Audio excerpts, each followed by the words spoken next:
Good morning, class 6. So yesterday we completed few of the topics of your chapter.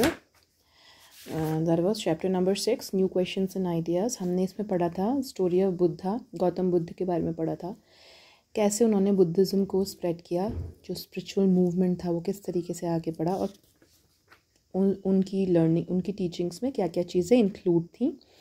उसके बाद हमने पढ़ा उपनिषद्स के बारे में, जिसमें हमने पढ़ा कि आत्मान और ब्रह्मांड करके दो चीज़ें उसमें डिस्क्राइब की गई हैं. और उसके अलावा हमने ये भी पढ़ा कि कौन कौन से लोगों ने जो उपनिषद से उसमें लिखा और क्या क्या उनकी इम्पोर्टेंस थी.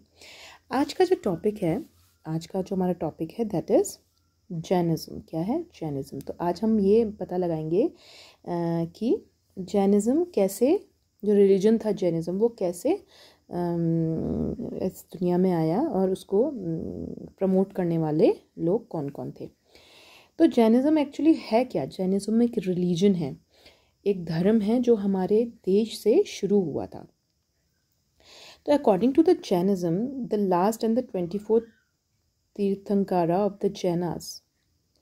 मतलब तीर्थंकारा का मतलब क्या होता है? तीर्थंकारा का मतलब होता है जो गुरु होते हैं, जो टीचर्स होते हैं, जो अपनी टीचिंग को लोगों तक पहुंचाते हैं, सिखाते हैं. तो जैनिज़्म जो रिलीजन था, जो जैनिज़्म रिलीजन था, उसमें कितने तीर्थंकारास थे, कितने गुरु थे? 24 थे. जो सबसे पहले थे वो थे ऋषभदेव आदिनाथ. जो ऋषभदेव आदिनाथ थे वो सबसे पहले तीर्थंकारा थे, जो सबसे पहले गुरु थे जैनिज़्म के. उन्होंने ही शुरुआत करी थी. जो पहले गुरु थे वो थे, ठीक है. जो लास्ट गुरु थे, जो 24th गुरु थे, वो कौन? महावीर जैन, जिनको हम बुलाते थे वर्धमाना महावीर. उनका जो असल नाम था वो था वर्धमाना Mahavir.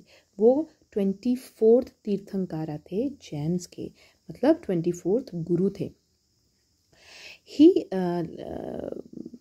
he was born 2500 years ago. मतलब वो उसी टाइम में आसपास पैदा हुए थे जब गौतम बुद्ध पैदा हुए थे. He was a Kshatriya prince of the Licchavis, a group that was part of Vajji Sangha. तो वो भी क्या थे? एक क्षत्रिय प्रिंस थे. मतलब वो भी गौतम बुद्ध की तरह एक राजकुमार थे. कहाँ के राजकुमार थे? वो एक जगह थी लिच्छावीस करके, वहाँ के थे. और जो कि क्या पार्ट था? एक वज्जी संघ के बारे में हमने लास्ट चैप्टर में पढ़ा था, उसका एक पार्ट था. तो वहाँ के वो राजकुमार थे. तो जाहिर सी बात है उनको भी हर एक ऐशो आराम की ज़िंदगी मिली होगी, हर चीज़ उनको मिली होगी. और इस लाइफ को उन्होंने छोड़ते हुए, जैसे गौतम बुद्ध ने इतने सारे अपने हर चीज़ छोड़ करके वो बुद्धिज़्म की तरफ गए, उसी तरीके से जो महावीर जैन थे, जिनका असल नाम था वर्धमान महावीर, वो भी सब कुछ छोड़ छाड़ के उन्होंने सब कुछ छोड़ छाड़ के वो भी अपने इनलाइटमेंट की तरफ गए. At the age of 30 he left home and went to live in a forest. तो जब वो 30 साल के हुए, उन्होंने अपना घर बार छोड़ा और वो एक सन्यासी की तरह एक जंगलों में चले गए रहने के लिए. For 12 years he led a hard and lonely life, at the end of which he attend enlightenment. और वहाँ वो कितने सालों तक रहे? 12 साल तक वो वहाँ रहे. और उन्होंने 12 साल वहाँ पे ध्यान किया, चिंतन किया और मेडिटेशन किया. और 12 साल के बाद उनको ये समझ में आया, उनको बहुत सारे अपने जो उनके सवाल थे, जो वो चाहते थे सब चीज़ें जानना, उन्होंने वो जाना और इनलाइटमेंट उनको प्राप्त हुआ. He taught a simple doctrine. Okay, men and women who wish to know the truth must leave their homes. They must follow very strictly the rules of ahimsa, which means not hurting or killing living beings. All beings, said Mahavir, long to live. तो जो महावीर थे, महावीर जैन थे, उन्होंने क्या किया? जो उनका जो उनकी टीचिंग्स थी, उसके हिसाब से जो आदमी और जो औरत होते हैं, अगर वो सच्चाई की तरफ जाना चाहते हैं तो उनको क्या करना चाहिए? अगर वो ज़िंदगी की सच्चाई को जानना चाहते हैं तो उनको क्या करना चाहिए? उनको अपने घर बार सब छोड़ देना चाहिए और उनको स्ट्रिक्ट जो फॉलोज होते, रूल होते हैं अहिंसा के. अहिंसा का मतलब आपको पता है ना? अहिंसा का मतलब होता है किसी को भी किसी भी तरीके का हार्म या कोई भी दुख या दर्द ना देना, चाहे वो कोई भी हो, चाहे वो एनिमल्स हो, चाहे वो ह्यूमन बींग्स हो, चाहे वो कोई भी हो। तो एक अहिंसा नाम का जो चीज़ थी वो उसको बहुत ज़्यादा फॉलो करते थे, और उनका ये मानना था कि अगर कोई भी इंसान, चाहे वो आदमी हो या औरत, उनको अहिंसा को फॉलो करना चाहिए।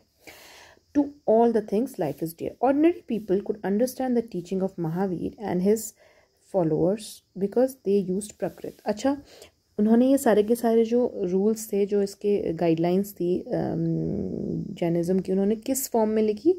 प्राकृत लैंग्वेज में लिखी। सेम जैसे गौतम बुद्ध ने भी लिखा था, बुद्धिज़्म की काफ़ी चीज़ें उन्होंने प्राकृत में लिखी है, जो कि एक कॉमन लैंग्वेज होती है लोगों की, तो इसलिए लोगों को बहुत आसानी से उनकी बातें समझ में आई। There were several forms of Prakrit used in different parts of the country and named after the reasons in which they were used. For example, the Prakrit spoken in Magad was known as Magadhi. तो हर जगह में अलग अलग तरीके के languages हुआ करती थी, लेकिन जो महावीर जैन थे उन्होंने अपनी जो जितनी भी टीचिंग्स थी वो प्राकृत लैंग्वेज में लिखी। Followers of Mahavira who were known as Jainas, जिनको हम जैन्स बोलते हैं, had to lead very simple life, begging और फूड। तो अब ऐसा हुआ कि जब जैनिज़्म थोड़ा सा आगे आया, जनता को समझ में आया, जो आम कॉमन लोग थे उनके सामने जब वो आया, तो क्या हुआ कि लोगों को बहुत अच्छा लगा ये रिलीजन। तो उन्होंने क्या करना शुरू किया, जो महावीर जैन थे उनको फॉलो करना शुरू किया। तो इस प्रकार से महावीर जैन के बहुत सारे फॉलोअर्स, जो उनकी टीचिंग सुनते थे, जो उनकी हर एक बात मानते थे, उनके रूल्स जो भी थे उनको मानते थे, ऐसे बहुत फॉलोअर्स मिले। और उनको क्या बुलाया जाता था? उनको जैनास बुलाया जाता था। अब उनको क्या क्या करना होता था? अगर वो जैनिज़्म को फॉलो करना चाहते थे तो उनको क्या क्या करना होता था? सबसे पहले तो they had to lead a very simple life. उनको बहुत ही साधारण सी ज़िंदगी जीनी होती थी। मतलब जैसे हम आजकल जीते हैं ना ज़िंदगी, हम देखिए, हमें हर चीज़ मिलती है हाथ में, आपके पास फ़ोन है, टीवी है, लैपटॉप है, इंटरनेट है, एंड यू आर वेयरिंग अपने क्लोथ्स वगैरह। देखिए आप, हम इतने ऐशो आराम की ज़िंदगी अभी भी जीते हैं। कभी हमें कुछ चाहिए होता है हम अपने पेरेंट्स से मांग लेते हैं, इवन हम भी, बड़े लोग भी अपने हिसाब से ज़िंदगी जीते हैं। लेकिन जो जैनिज़्म को फॉलो करते थे, उनको इस बहुत ही साधारण सी ज़िंदगी जीनी होती थी। उनको खाना तक भीख मांग के मांगना होता था, बेगिंग फॉर फूड। ठीक है, they had to be absolutely honest and were specially asked not to steal. उनको ऑनेस्ट होना पड़ता था और कोई भी चोरी तरीके की चीज़ चोरी चराती नहीं कर सकते थे। Also they had to observe celibacy. Celibacy का मतलब होता है ब्रह्मचर्य। ब्रह्मचर्य का मतलब होता है कि आप दूसरे जेंडर के लोगों से कोई मतलब नहीं रखेंगे, उनसे आप दूर रहेंगे और उनसे कोई मतलब नहीं रहेंगे। तो ये भी एक रूल था जैनिज़्म का, जहाँ पे उनको ब्रह्मचर्य फॉलो करना होता था। And man had to give up everything including their clothes. और जो आदमी लोग होते थे उनको हर चीज़ सेक्रीफाइस कर देनी होती थी, इवन अपने कपड़े भी। तभी आप देखते हैं जो जैनिज़्म लोग होते हैं, वो जो जैन होते हैं आज की तारीख में भी, वो कपड़े नहीं पहनते, उनको अपने क्लोथ्स भी उतार देने पड़ते हैं। ठीक है, It was very difficult for most men and women to follow these strict rules. Nevertheless, thousands left their homes to learn and teach this new way of life. Many more remained behind and supported those who became monks and nuns, providing them with food. तो बहुत सारे लोगों ने उस time में Jainism को follow किया, लेकिन बहुत सारे आदमी और औरतों के लिए बहुत मुश्किल रूल्स थे, क्योंकि बहुत स्ट्रिक्टली फॉलो करते थे सारे रूल्स। लेकिन फिर भी बहुत हज़ारों लोगों ने अपने घर छोड़े और इस तरीके की ज़िंदगी जैसे महावीर जैन जीते थे वैसे जीने के लिए चले गए। और बहुत बाकी सारे लोगों ने उनको सपोर्ट भी किया। तो जितने भी मॉन्क्स बनते थे जो जैनिज़्म फॉलो करते थे, और जितने भी नन्स जो औरतें होती थी जो जैनिज़्म फॉलो करती थी, उनको वो खाना दिया करते थे। Jainism was supported mainly by traders. जो ट्रेडर्स हुआ करते थे, जो चीज़ें बेचते थे यहाँ से वहाँ, उन लोगों में ज़्यादा फेमस हुआ जैनिज़्म। वो लोग ज़्यादा फॉलो करते थे जैनिज़्म को। Farmers who had to kill insect to protect their crops found it more difficult to follow the rules. अच्छा, अब फार्मर्स जैनिज़्म को फॉलो नहीं कर सकते थे, क्योंकि जैनिज़्म के अकॉर्डिंग आपको अहिंसा को फॉलो करना है, मतलब आपको किसी को भी हार्म नहीं करना है, इवन एनिमल्स को भी। लेकिन जो फार्मर्स होते थे, जो किसान होते थे, उनको तो अपने फसल बचाने के लिए मारना पड़ता था कीड़ों को, तो इसीलिए जो फार्मर्स थे वो फॉलो नहीं कर पाए Jainism. Over hundreds of years, Jainism spread to different parts of North India and to Gujarat, Tamil Nadu and Karnataka. और धीरे धीरे ये जो जैनिज़्म था ये कहाँ कहाँ स्प्रेड हुआ? नॉर्थ इंडिया में गया, गुजरात में, तमिलनाडु और कर्नाटका में. The teachings of Mahavir and his followers were transmitted orally for several centuries. They were written down in the form in which they are presently available at a place called Vallabhi in Gujarat about 1500 years ago. तो जैसा कि मैंने आपको पहले भी बताया है, पहले तो लिखने के लिए हमारे पास कुछ नहीं होता था, ना पेज होता था, ना पेंसिल, किससे लिखेंगे, और ना ही कोई लैंग्वेज होती थी. तो बहुत सारा जो जैनिज़्म बहुत सालों तक कैसे एक से दूसरी जगह गया? Bye mouth of word. एक ने उसको समझा और वो दूसरे को उसने ओरली बताया. ऐसे जो जैनिज़्म था वो मतलब हर जनरेशन के लोगों को ऐसे ही मिलता रहा. लेकिन 1500 साल पहले उसको लिखा गया. जब लैंग्वेज आई, जब पेपर्स मिलना शुरू हुए, किस में लिखे, सब हम पता चला, तब 1500 साल पहले कहाँ लिखा गया? वल्लभी. जैनिज़्म के जितने भी टीचिंग्स थी वो वल्लभी एक गुजरात में एक जगह है, वहाँ पर लिखी गई. ठीक है. तो जैनिज़्म और बुद्धिज़्म काफ़ी एक साथ उसी टाइम पे ही आया होगा हमें लगता है इंडिया में, क्योंकि जब गौतम बुद्ध थे, जब वो अपनी टीचिंग्स लोगों तक पहुंचा रहे थे, उसी टाइम के दौरान जो महावीर जैन थे वो भी जैनिज़्म को बढ़ावा दे रहे थे. अब हम आते हैं द संघ के बारे में हम पढ़ेंगे. तो संघ होता क्या है एक्चुअली? संघ एक ऑर्गेनाइजेशन होता है. संघ is an association for all those people who left their homes to gain knowledge. तो जितने भी लोग उस ज़माने में बुद्धिज़्म को फॉलो करते थे, जैनिज़्म को फॉलो करते थे, तो वो क्या करते थे? एक जगह इकट्ठा होकर के जो टीचिंग्स होती थी उनको सुनते थे, और इस तरीके से उन्होंने अपने ऑर्गेनाइजेशन बनाए. और इन ऑर्गेनाइजेशन को, इन लोगों को जो अपने घर बार छोड़ करके सत्य की खोज के लिए आगे बढ़े, उनको क्या बुलाया गया? संघ. Both the Mahavir and the Buddha felt that only those who left their homes could gain true knowledge. They arranged for them to stay together in Sangh, an association of those who left their homes. तो संघा उनको बोला गया जिन्होंने अपने घर छोड़े in the to gain knowledge. The rules made for Buddhist Sangha were written down in a book called the Vinaya Pitaka. तो जितने भी बुद्धिज़्म के रूल थे वो किस बुक में लिखे गए? विनाया पिताका में. इस बुक का नाम है Vinaya पिताका. From this we know that there were separate branches for men and women. So इसी बुक से हमें पता चला कि जो बुद्धिज़्म जो फॉलो करते हैं लोग, तो हर एक औरतों के लिए और आदमियों के लिए अलग अलग संघ, अलग अलग ब्रांचेस हुआ करती थी. All man could join the संघ. सारे के सारे आदमियों को अलाउ था संघ को फॉलो करने के लिए. They were allowed. However, children had to take the permission of their parents and slaves that of their masters. और अगर कोई बच्चा चाह रहा है कि वो बुद्धिज़्म फॉलो करे, तो वहाँ पे संघ को ज्वाइन करने के लिए उनको अपने पेरेंट्स की परमिशन लेनी पड़ती थी, और जो वहाँ पे जो स्लेव्स होते थे उनको अपने मास्टर की. ठीक है. Those who worked for the king had to take permission, and debtors that of creditors, women had to take their husband's permission. तो जितने भी लोग थे पूरी कहानी में उनको परमिशन लेकर के ही संघ में ज्वाइन कराया जाता था. Man and women who join the संघ लेड सिंपल लाइफ्स. अच्छा, अब संघ जिन्होंने ज्वाइन किया उनको क्या क्या करना होता था? अब उनको क्या करना था? तो बहुत सिंपल लाइफ जीनी होती थी. They meditated for most of the time and went to cities and villages to beg for food during fixed hours. तो वो क्या करते थे? एक तो वो बहुत ज़्यादातर पूरा का पूरे दिन में ज़्यादातर वो क्या करते थे? मेडिटेशन करते थे, ध्यान करते थे. और जितना भी बाकी का टाइम होता था, खाना जब उनको खाना होता था तो वो गाँव में जाते थे. उनका भी एक फ़िक्स टाइम होता था कि वो उन्हें कब जाना है, और वहाँ पर वो भिक्षा लेकर के अपना खाना लेते थे. That is why they were known as bhikkhus, the prakrit word for announcer, beggar, and bhikkhunis. ठीक है. तो ये जो वर्ड्स हैं भिक्खूस और भिक्खुनी, ये प्रकृत वर्ड से ही आए हैं जिसका नाम मतलब होता है बैगर, मतलब जो भीख मांगते हैं.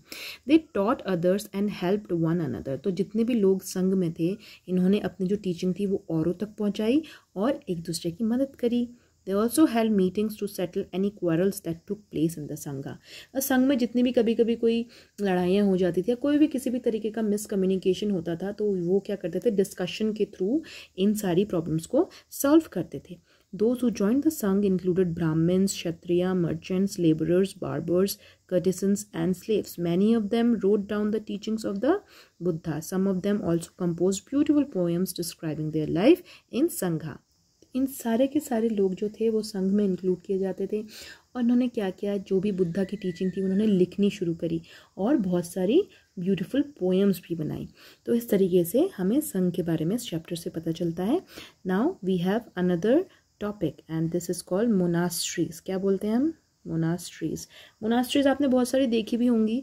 अगर आप जाएंगे ये ऊपर की तरफ हिमाचल की तरफ तो आपको बहुत सारे वहाँ पे मोनास्ट्रीज भी मिलेंगे। अब मोनास्ट्रीज किस तरीके से आए हमारे समाज में, ये हमें इस टॉपिक से पता चलेगा। To begin with both Jains and Buddhist monks went from place to place throughout the year. तो क्या होता था, जितने भी लोगों ने जैनिज़्म फॉलो किया, बुद्धिज़्म फॉलो किया, उनको एक जगह से दूसरी जगह जाना पड़ता था क्योंकि उनको अपनी टीचिंग्स यहाँ से वहाँ देनी होती थी लोगों को, और वो घूमते थे ज़्यादातर पूरे के पूरे साल में टीचिंग पीपल।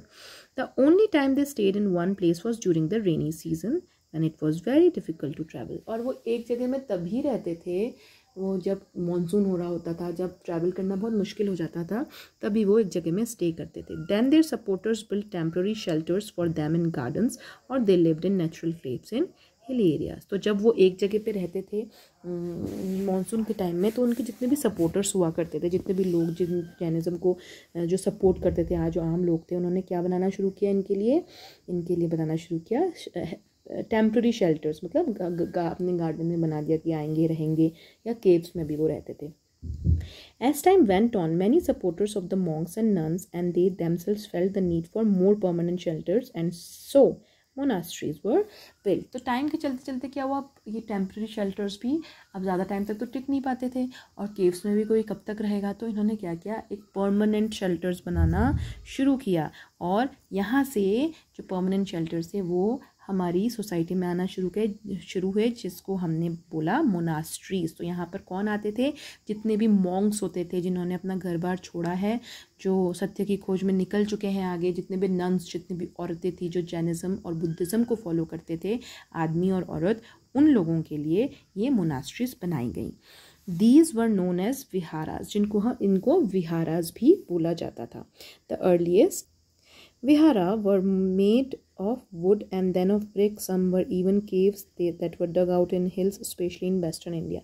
तो अब शुरुआत इस तरीके से हुई, पहले तो लकड़ियों से घर बनाए गए, उसके बाद धीरे धीरे ब्रिक्स आए, तो ब्रिक्स से ईंटों से घर बनाए गए, कभी कभी केव्स भी डग किए गए। वेस्टर्न इंडिया में हमें बहुत ऐसे प्रूफ मिले हैं जहाँ हमें दिखाया गया है कि वहाँ पे केव्स बने थे, जहाँ बहुत सारे स्कल्पचर्स भी मिले हैं।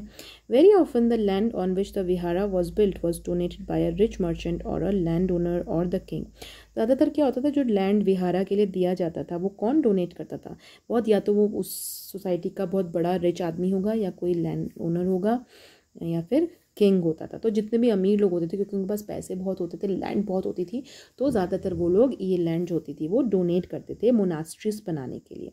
The local people came with gifts of food, clothing and medicine for the Monks and nuns. In return they taught the people. तो जितने भी कॉमन लोग होते थे, जितने भी जन होते थे, वो क्या करते थे, गिफ्ट्स लाते थे मॉन्क्स के लिए, नन्स के लिए, जैसे कि कभी खाना ले आए, कपड़े ले आए, दवाइयाँ ले आए।